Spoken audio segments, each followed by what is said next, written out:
Los egipcios entendían que la realidad era manifestada por un único Dios, a través de sus fuerzas fundamentales creadoras, las divinidades a las que llamaban néters. El mundo físico era dirigido por el faraón, que representaba el nivel de conciencia alcanzada por el hombre durante su reinado.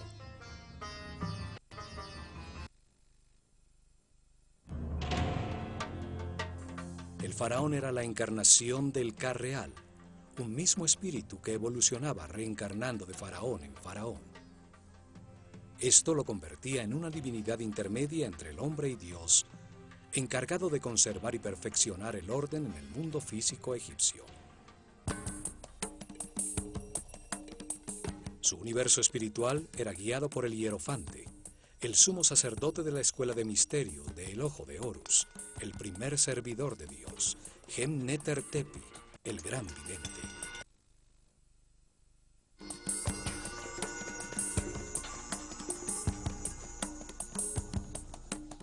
Su símbolo era una serpiente con 2 piernas y el disco solar en la cabeza, la imagen de la eternidad, la sabiduría y la regeneración física. La organización sacerdotal bajo su cuidado se dividía en 3 ramas.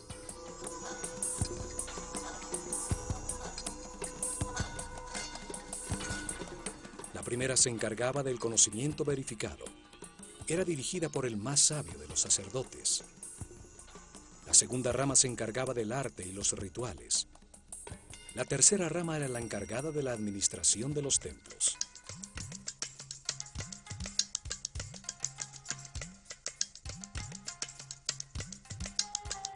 Los sacerdotes del conocimiento eran los pedagogos encargados de preparar los herederos de su casta. Ellos transmitían las verdades heredadas desde los orígenes de la escuela de misterios en la desaparecida civilización atlante. Verdades ya verificadas sobre el funcionamiento del universo. El conocimiento en el mundo egipcio era transmitido exclusivamente a los iniciados de la escuela, que demostraban con pruebas y actitudes ante la vida que podían recibir la sabiduría y no hacer mal uso de ella. La revelación es el verbo. Eran llamados Hri Habet, o sacerdotes del conocimiento. Ellos enseñaban el lenguaje simbólico, la escritura, las matemáticas, la astronomía y el control de las fuerzas fundamentales. A esta rama pertenecían los Kabirim, los medidores del cielo, que registraban en todos los templos la bóveda celeste, fijando a través de las estrellas el momento exacto de los rituales diarios, de los festivales anuales, el cambio que anunciaba el final de una era y el comienzo de otra.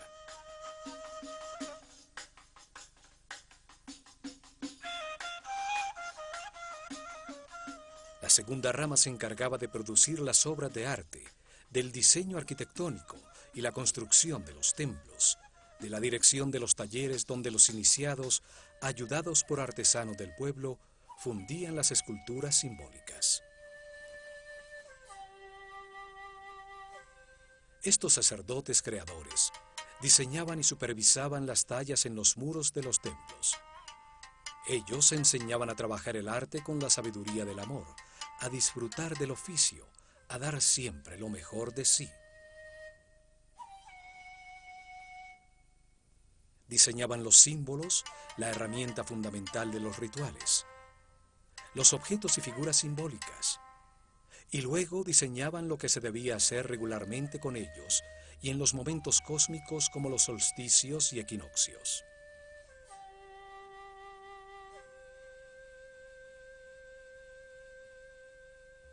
Diseñaban los rituales, lo que debía percibirse a través de las sensaciones en un recorrido espacial sin intervención de la razón. Las acciones necesarias para producir seguridad en el pueblo y generar una energía especial en los participantes.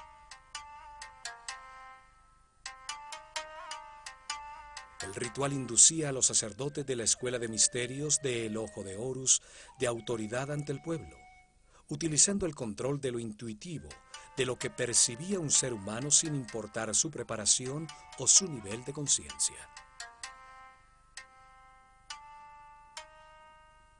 Diseñaron cuidadosamente qué percibían los participantes. Los sonidos, las palabras, los olores asociados como el incienso, sus cabezas rapadas y sus blancos vestidos que denotaban limpieza, los collares de flores y las barcas doradas en las que cargaban los símbolos de su relación con Dios.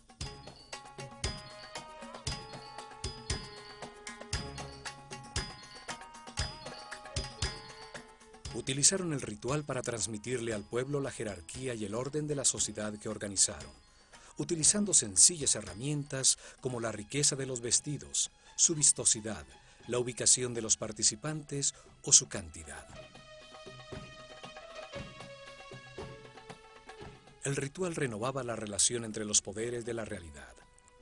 Arriba el único Dios, luego los néters, los muertos, los sacerdotes, el faraón, su ejército y el pueblo. Los rituales acercaban al hombre a lo sagrado, le inducían profundas emociones que impulsaban sus acciones de una manera suave.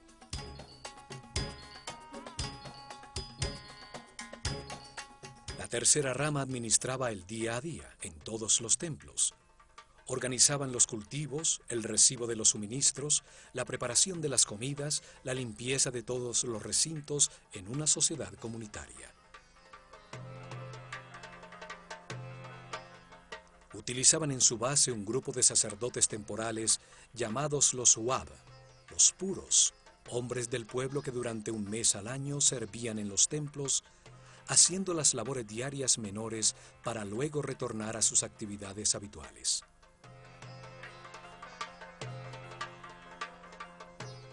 Unos vivían en el campo, cultivando los terrenos cedidos por el templo, alrededor de sus muros exteriores, y acudían al amanecer a realizar los ritos de purificación para entrar al templo y continuar con sus oficios del día.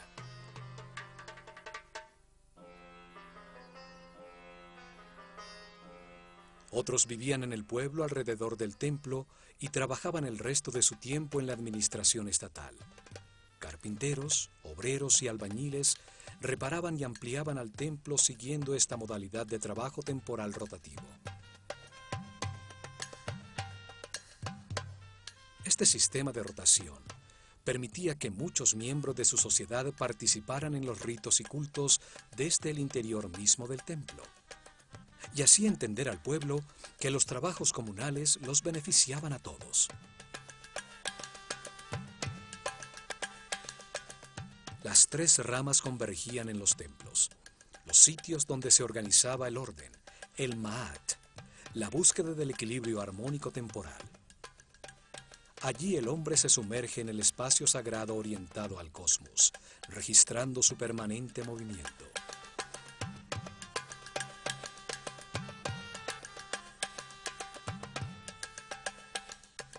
El templo era el instrumento para preservar el orden. No era un mundo creado para la salvación del alma. El espíritu se perfeccionaba, adquiría más información a través de la reencarnación al comprender los errores cometidos. El error era un instrumento de aprendizaje, no se necesitaba salvarse de él.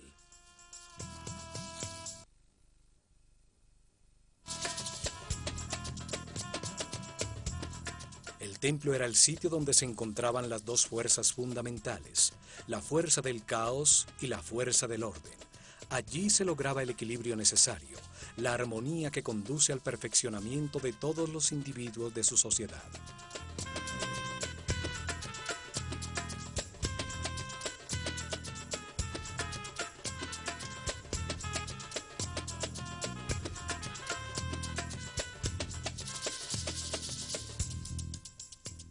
Este concepto es claramente expresado en el templo de Komombo, dedicado simultáneamente a Sobek, la fuerza del caos, la que induce al error, y a Horus, el símbolo de la conciencia permanente y la sabiduría. En este templo los iniciados de la escuela comenzaban su perfeccionamiento espiritual. Aquí llegaban a trascender el miedo y las conductas automáticas del instinto de defensa, a controlar el chakra raíz. En este templo les enseñaban la existencia de la ley de la naturaleza, unos códigos divinos que producen una reacción automática para defender la vida, necesarios cuando se está en la animalidad, pero que hay que controlar para acceder a los niveles superiores de comprensión. No se puede ser sabio teniendo una serie de conductas automáticas o reacciones agresivas descontroladas que le hacen daño a las relaciones que mantenemos con todo el mundo.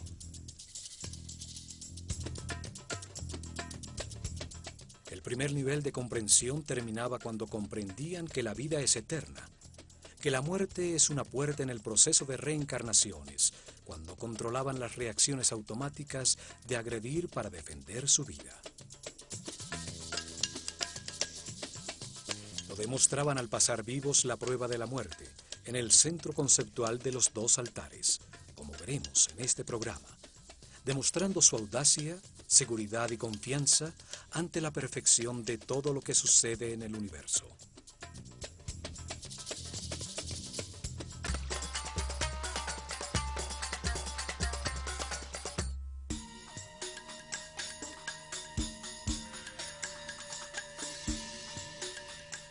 El templo de Komombo estaba dedicado a dar gracias por la dualidad existente en el universo que permite al hombre equivocarse y sus decisiones para producir comprensión y perfeccionamiento espiritual. Por eso estaba dedicado a dos fuerzas opuestas, representadas por Sobek, la figura simbólica de un hombre con cabeza de cocodrilo, y Horus, un hombre con cabeza de halcón, el ignorante y el sabio, el inocente y el que todo lo ha aprendido de tanto equivocarse a lo largo de 700 reencarnaciones.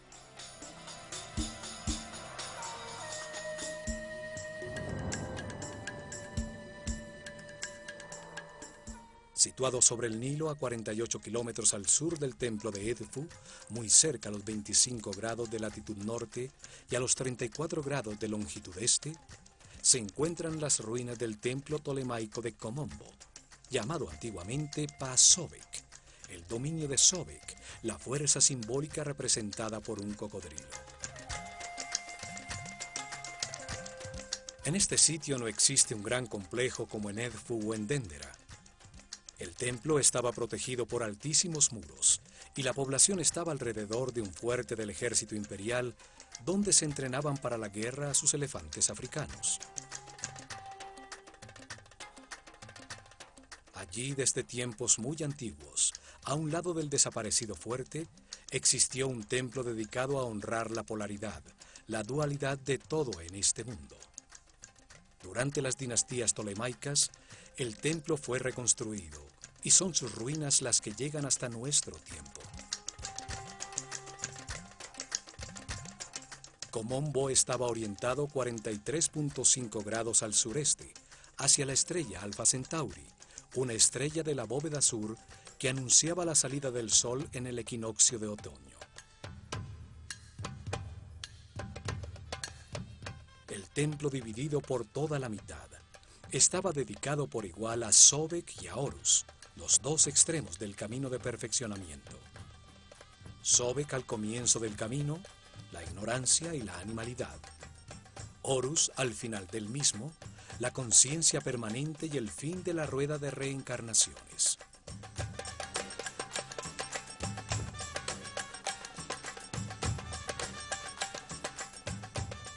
Al frente, un patio descubierto, conformado por las ruinas de las 16 columnas de un sombreado corredor cubierto. Hasta aquí podía entrar el pueblo. Un símbolo en las columnas lo autorizaba, el signo del ave sobre la media circunferencia, alabando al faraón. Al fondo se ve una de las torres que aún permanece del muro exterior. Tallados en sus muros vemos las dos figuras simbólicas enfrentadas y al faraón Ptolomeo V, el que ordenó la reconstrucción del templo.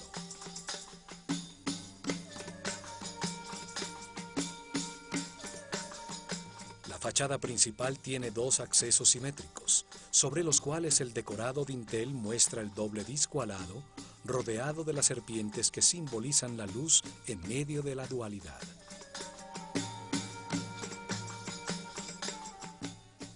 muro a media altura, como el existente en Edfu y en Denderah, enlaza a 4 altísimas columnas. Una quinta columna divide las 2 puertas. El pílono cerraba el patio descubierto, permitiendo a sus visitantes vislumbrar la fachada interna desde las 2 puertas simétricas.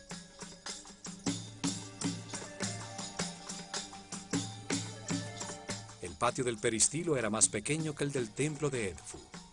En la sombra de sus desaparecidos corredores se refugiaban del sol los iniciados de la Escuela de Misterios.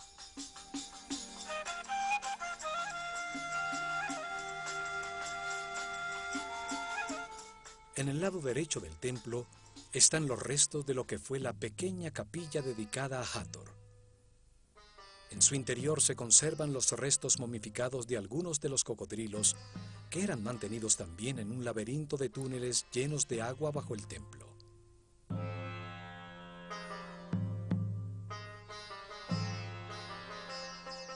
El cocodrilo es uno de los animales más duros y resistentes.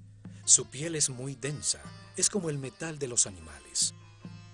Los egipcios asociaban esta dureza al máximo estado de materialización, un nivel muy lejano de la espiritualidad. Allí comienza el espíritu su camino de liberación de las limitaciones materiales a medida que va comprendiendo cómo funciona el universo. El cocodrilo simboliza la vida cuando sale de las aguas de la inconsciencia. Sale a buscar el aire que representa la conciencia. Los egipcios creían que con la primera respiración entra el espíritu al cuerpo en que se encarna.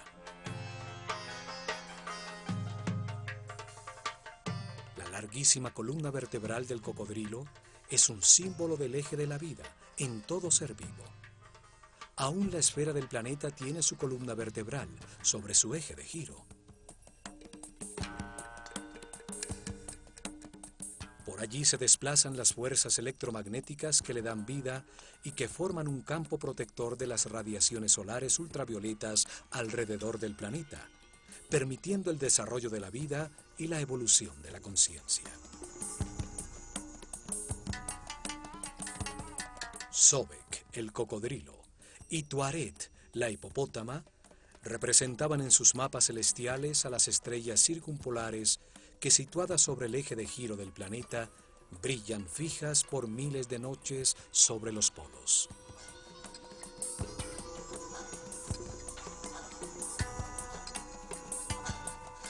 Los 2 animales se mantienen sumergidos en las aguas, reinan en la oscuridad, saliendo ocasionalmente a la superficie en busca de aire para respirar.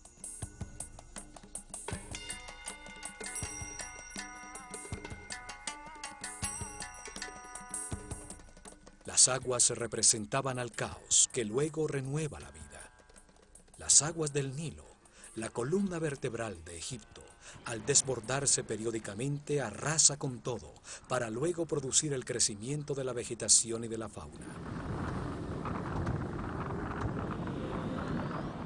El caos desordena las partes, permitiendo que luego se organicen por las armonías o afinidades entre ellas que las une temporalmente. Desorden, caos, orden, armonía, ritmos que se alternan.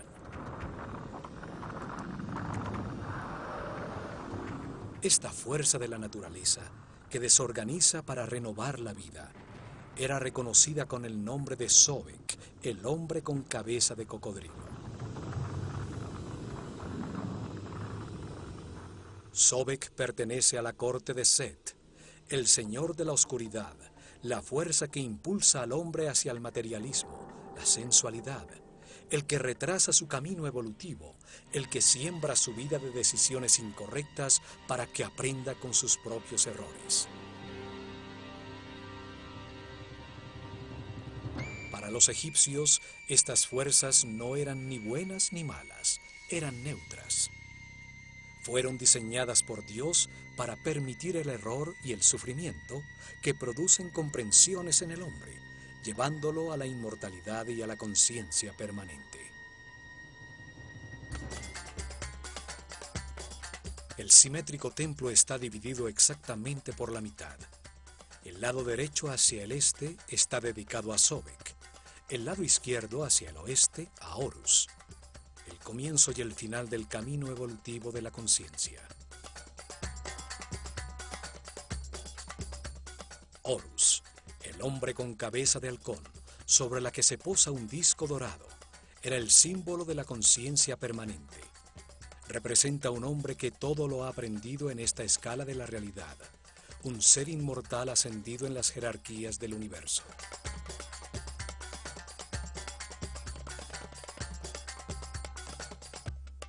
Se encuentra al final del camino de perfeccionamiento, cuando el hombre se convierte en un maestro ascendido, un iluminado que se dedicará a otras misiones en el universo.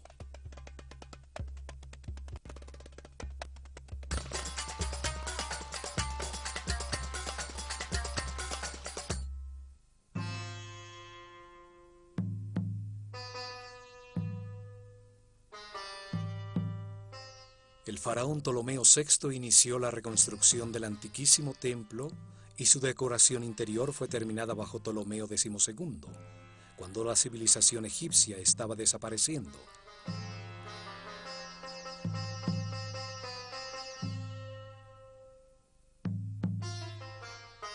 Al cruzar la fachada de las 5 columnas con sus muros intercalados hasta media altura, se accede al salón común a Sobek y a Horus, el llamado Casa de la Vida. Es un mundo simbólico, allí donde los iniciados recibían enseñanza y producían sus artes y escrituras. Interactúan las dos fuerzas opuestas. 10 altísimas columnas con capiteles florales sostenían el más alto techo del templo. Aquí los iniciados escucharon de sus maestros que para avanzar en el camino espiritual se requiere construirse una voluntad inquebrantable. Hay que querer hacerlo de manera consciente. Las primeras lecciones y ejercicios estaban destinados a lograr hombres de templanza. Una estricta disciplina era necesaria para estudiar, para controlar los miedos, para dominar las pasiones. Poder hacer y abstenerse es doble poder.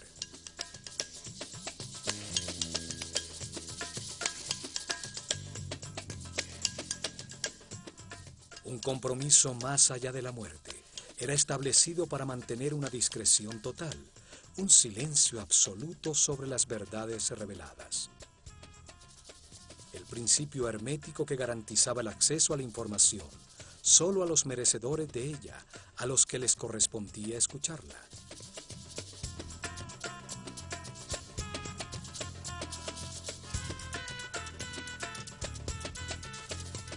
Se les revelaba que cuando aún no existe la conciencia y el libre albedrío, se necesitan los instintos, las conductas y reacciones automáticas. La ley de la naturaleza codifica esas reacciones en todos los animales para defender y generar la vida.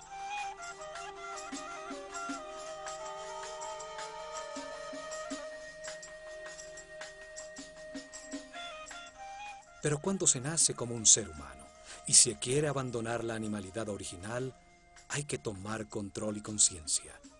Ceder a las fuerzas de la naturaleza es seguir la corriente colectiva. Solo se obtiene el conocimiento y se evoluciona individualmente.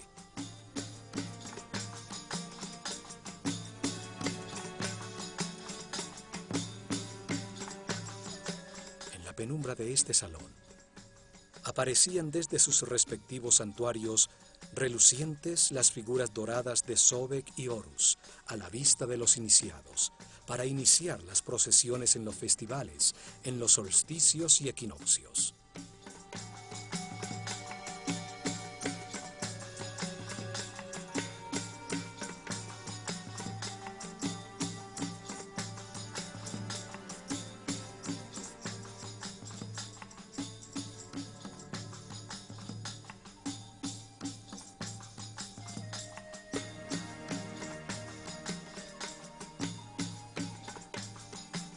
La La decoración de sus muros es ceremonial. El faraón es bendecido por Sekhmet y Horus del lado derecho y por Isis y Tod del lado izquierdo.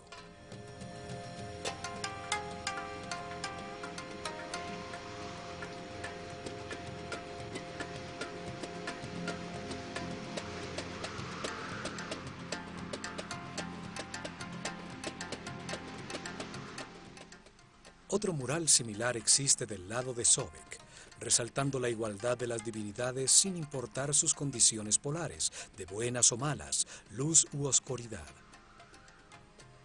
Las fuerzas opuestas existen para moldear la conciencia del hombre, para que aprenda con el resultado de sus propias decisiones.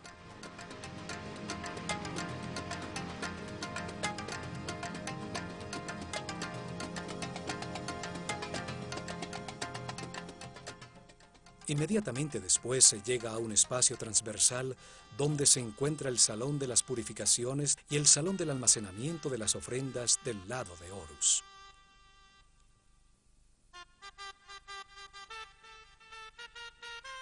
Antes de la salida del sol, los sacerdotes se bañaban en las aguas del pozo o del lago sagrado del templo, recibían el humo del incienso y mascaban natrón, una especie de sal, en un ritual diario de purificación.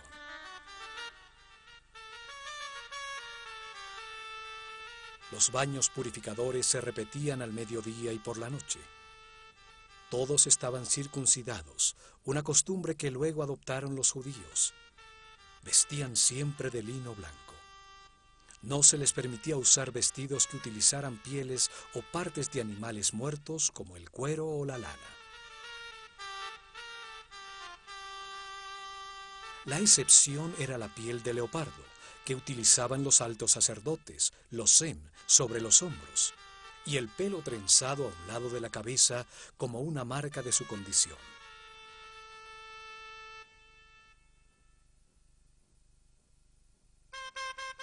En el lado izquierdo del templo existe un profundo pozo con una escalera que se sumergía bajo el agua del Nilo. Allí, en este pozo, los sacerdotes realizaban sus purificaciones matinales.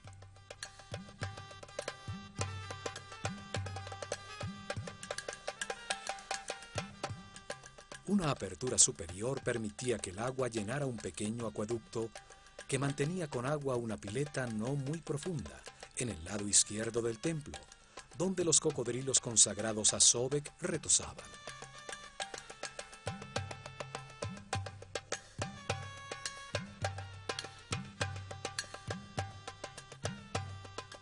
El pozo del agua servía también como nilómetro. Sus escalones servían para medir durante años los niveles del río y así predecir las inundaciones venideras.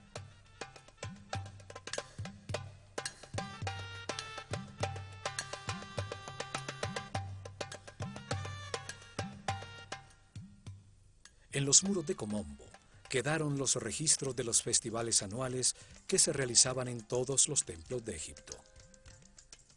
Las procesiones rituales que llevaban las figuras simbólicas por el río de un templo al otro, mientras el pueblo con collares de flores cantaba y bailaba.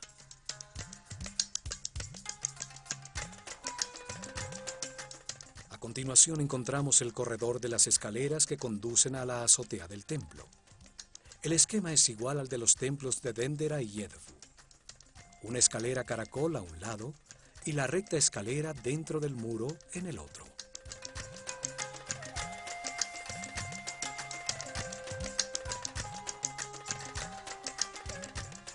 Desde allí se llega a la antecámara de los dos santuarios que tienen a cada lado un salón donde se guardaban las barcas de oro de Sobek y Horus, utilizadas por los sacerdotes para movilizar sus figuras simbólicas en las procesiones de los festivales.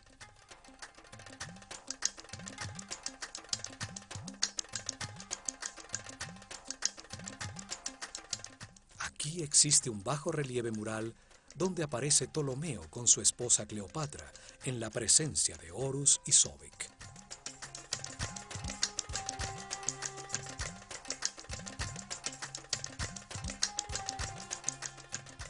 En esta antecámara se consagraban las ofrendas del pueblo. Consideraban que si no se retroalimentaba a Dios con estas ofrendas, su fuente de energía se agotaba, sobreviniendo el caos. Era una forma de agradecimiento por lo recibido y una forma de confianza por lo que vendrá. Diariamente llegaban al templo pan, cerveza, frutas, vegetales, miel, aceite, perfumes, velas, sal, natrón y telas de lino, que los sacerdotes recibían en el salón de las ofrendas, y luego colocaban en la antecámara como una manera de agradecer a Dios por su abundancia.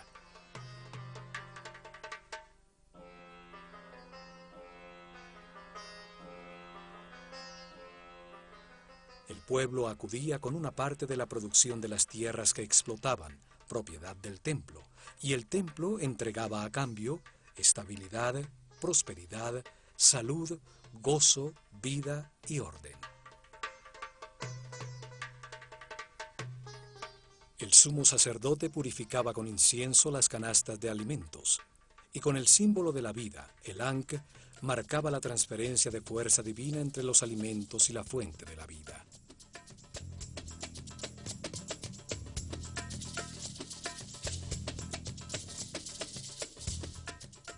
Una vez consagradas las canastas con los alimentos, eran llevadas al exterior de la casa de la vida, al patio de los peristilos, donde se distribuía entre todos los habitantes del complejo religioso. Y por fin, en lo más profundo del templo, se llega a los dos santuarios, donde se encontraban los tronos que albergaban las figuras que simbolizaban los dos extremos del camino de perfeccionamiento. Los rayos del sol daban la oscuridad, permitiendo al sumo sacerdote del misticismo abrir las puertas del santuario y prender incienso en su interior. Rompía los sellos de óleo en las puertas del naos, haciendo que el símbolo divino apareciera para postrarse ante él y besar la tierra que lo sostiene. Afuera, en la penumbra del salón de las apariciones, los discípulos cantaban himnos religiosos y se ungían con mirra, aceites, linazas y canela, comenzando la primera meditación del día. En el interior del templo, los asistentes del sumo sacerdote organizaban la arena del piso, barriendo las huellas de los pies, cerrando tras de sí las puertas que desde el salón de las escaleras conducía a la antecámara hasta la siguiente mañana.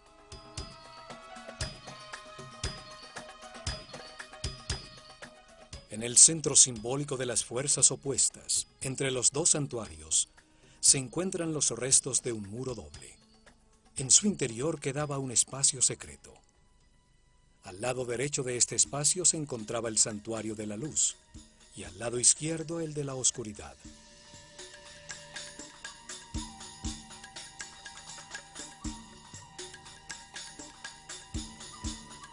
Desde ninguno de los dos santuarios a sus lados se podía saber que existía este sitio en el centro de los muros. En este espacio mantenido lleno de agua hasta su parte superior, con acceso desde la azotea del templo, era donde los iniciados tenían que pasar la prueba de la muerte. Durante meses los iniciados recibieron información sobre los 4 miedos básicos: el miedo a perder, el miedo a enfrentar, el miedo al abandono y el miedo a la muerte. Entendieron que el miedo produce una reacción psicosomática, una reacción neurohormonal automática. Esta reacción se manifiesta en un desasosiego, un aumento de la frecuencia cardíaca y de la respiración. Se bloquea la razón y se produce un deseo de agredir o de huir. Todas reacciones automáticas descontroladas que producen una pérdida de la paz interior y de la energía vital.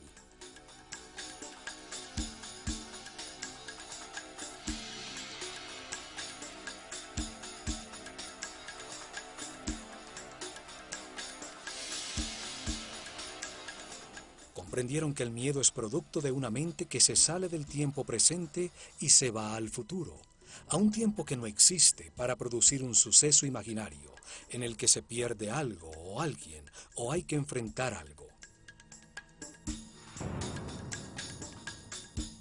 Aprendieron a disciplinar la mente de manera voluntaria y consciente, dirigiéndola con pensamientos seleccionados.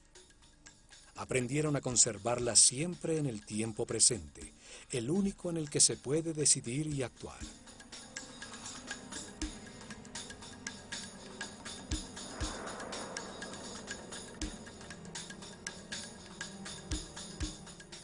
Se entrenaron para mantener pensamientos de satisfacción.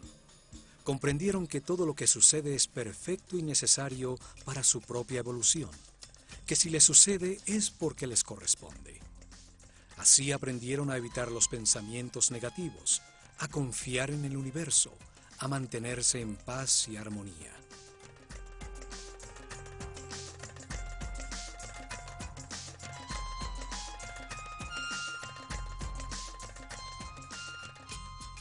Hasta que sus maestros determinaban que era el momento de probar lo aprendido, lo ejercitado durante meses. Se realizaba entonces una ceremonia individual en un salón descubierto en la azotea de este templo, frente a un rectángulo de oscura agua en el piso.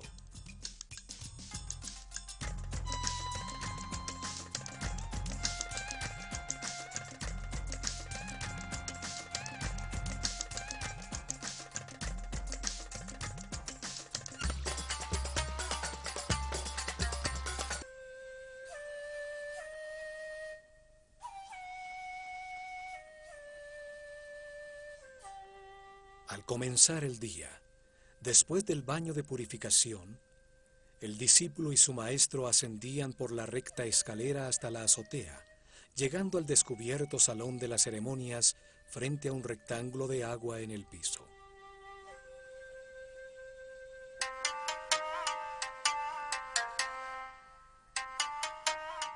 Su entrenamiento lo había preparado para ser cuidadoso y consciente en todas las situaciones desconocidas.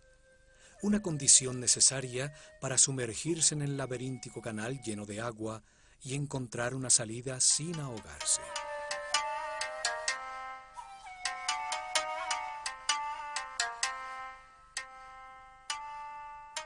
Había llegado la hora de demostrar su compromiso temerario, para llegar o morir. La duda ya no existía.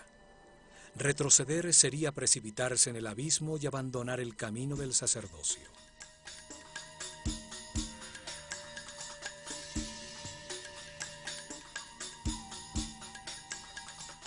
Con una bocanada de aire, el símbolo del espíritu y de la conciencia, se sumergían en una especie de túnel vertical con salientes como de laberinto que estrechaban el paso.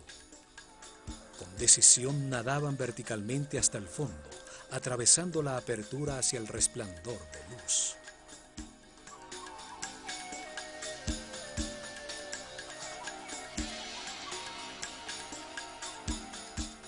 Se encontraban en un estrecho tanque, donde se veía la silueta recortada contra la luz del sol de un enorme cocodrilo.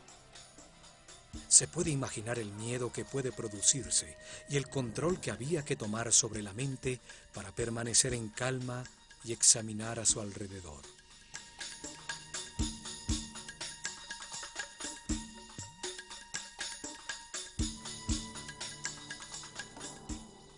Solo así podía ver que en el fondo del tanque había una puerta muy oscura. Convencido que era más prudente eludir los cocodrilos, con fuerza se introduciría en el estrecho túnel. Muchas brazadas, y mientras el tiempo llegaría a un tubo vertical. Arriba brillaba también el sol. Ya más tranquilo, llegaba a la superficie habiendo pasado la prueba con éxito.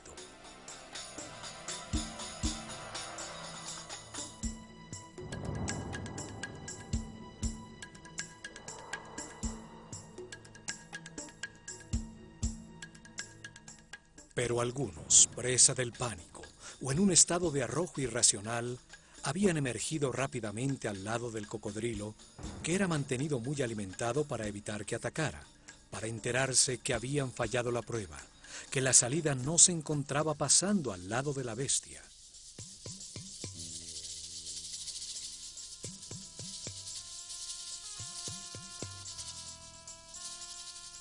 Deberían someterse a más tiempo de meditación y entrenamiento, ejercicios respiratorios para volver a enfrentarse a esta ceremonia, esta vez sabiendo que en el otro lado habría un cocodrilo esperándolo.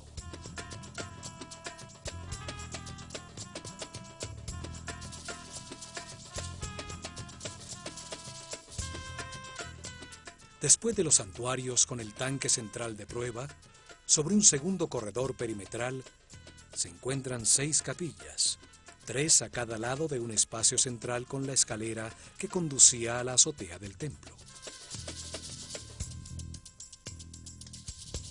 En sus muros se encuentran bellísimas tallas de las divinidades y el faraón, que siempre representa a toda la humanidad.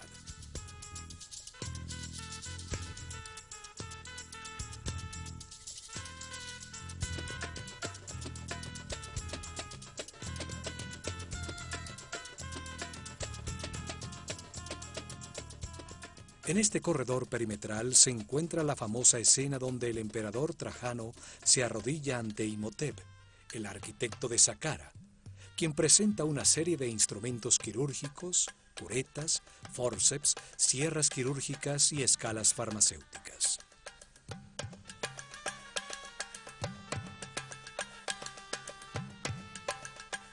Hasta aquí acudían los enfermos en busca de ayuda y tratamiento para sus males.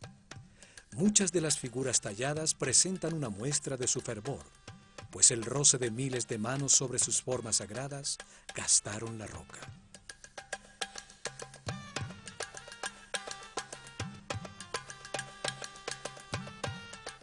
En este muro también se encuentra tallada una puerta simbólica que existe en la mente de todo ser humano. Comunica desde un punto central, neutro en la dualidad, con las dimensiones superiores, el camino que utilizó el iniciado entre los 2 santuarios para avanzar al siguiente nivel de su entrenamiento.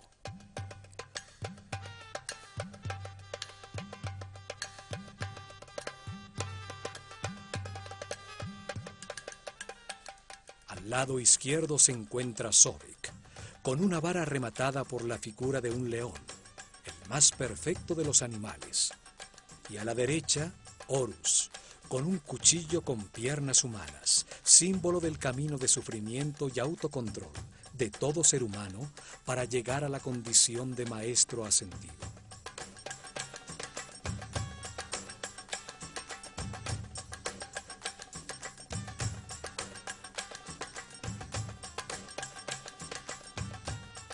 Entre los dos, un cántico de alabanza, coronado por Maat, el símbolo del orden y del equilibrio entre las 2 fuerzas opuestas, el materialismo sensual de Sobek y la espiritualidad consciente de Horus. Maat, el orden, sostiene el cielo, y a su alrededor se encuentran las figuras repetidas sobre sí mismas que simbolizan el movimiento de los 4 vientos, el león, el halcón, el toro y la serpiente de muchas cabezas, las fuerzas del destino al que está sometido todo hombre.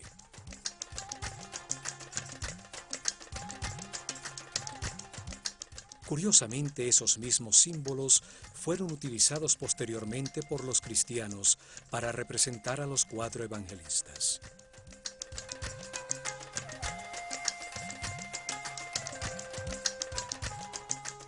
El diseño simbólico de este templo, dividido simétricamente entre la luz y la oscuridad, donde los iniciados demostraban el control de su miedo a la muerte al atravesar por un punto centro, neutro, en medio de la polaridad, deja muchas enseñanzas. Nos muestra que la realidad es el producto de nuestros pensamientos, que el control consciente de los instintos automáticos y la permanencia en el presente son la puerta de entrada a los niveles de mayor armonía, paz y felicidad.